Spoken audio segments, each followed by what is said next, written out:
Okay, now that we are logged into Client Bay, I am going to show you how to add your contacts into this system. So there are two ways that you can add your contacts in.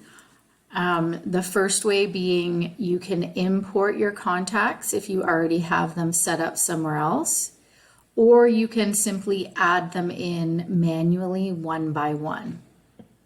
So I'm going to walk you through how to import your contacts because I imagine most of you will be importing from another database that you were previously using.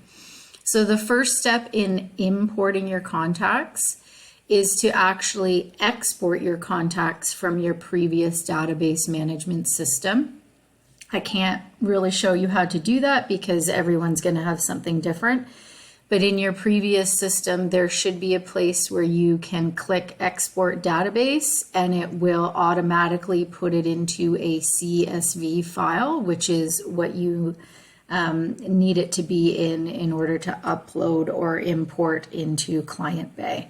So that's the first step, is to get it out of your old database. And once you have it saved in your Excel spreadsheet, then you're going to go ahead and log into Client Bay.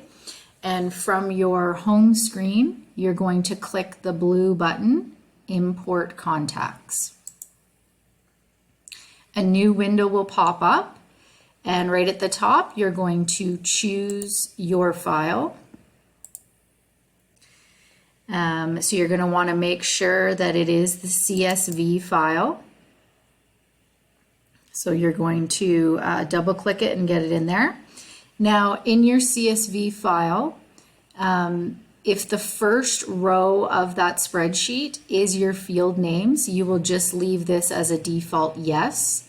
If it's not, if it just starts with the actual information, you can click down into no. The rest of this you're going to just leave the same, and you will click next. Then it's going to want you to match the columns of your import file to the appropriate contact fields in Client Bay. So you'll see that some of these say ignore on them. So you are going to want to match them with whatever the column names are up top here. So I'm just going to use the drop down, and I'm going to select first name, last name, phone number, email address is fine, address is fine. Depending on how much information your database has, you may have to scroll over and pull down some more. Birth date, and then notes can stay the same. If there are fields that you have in here that you don't want to bring forward, you can leave it at ignore, and then the system will know not to bring that information over. So once you've matched everything up, you're just going to click next.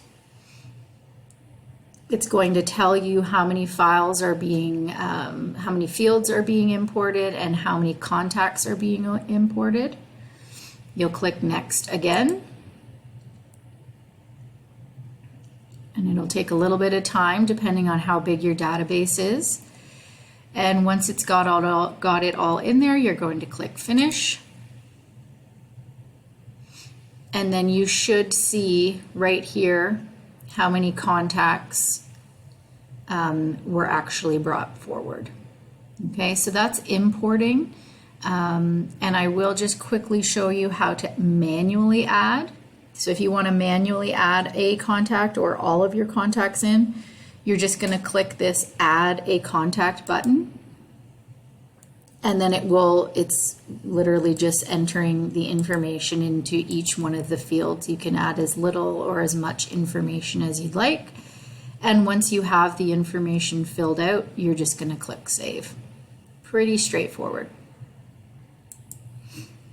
Once you have your contacts into the system, to access them, you're just going to simply click the Contacts button on the left-hand side, My Contacts and Leads, and then there they are for you.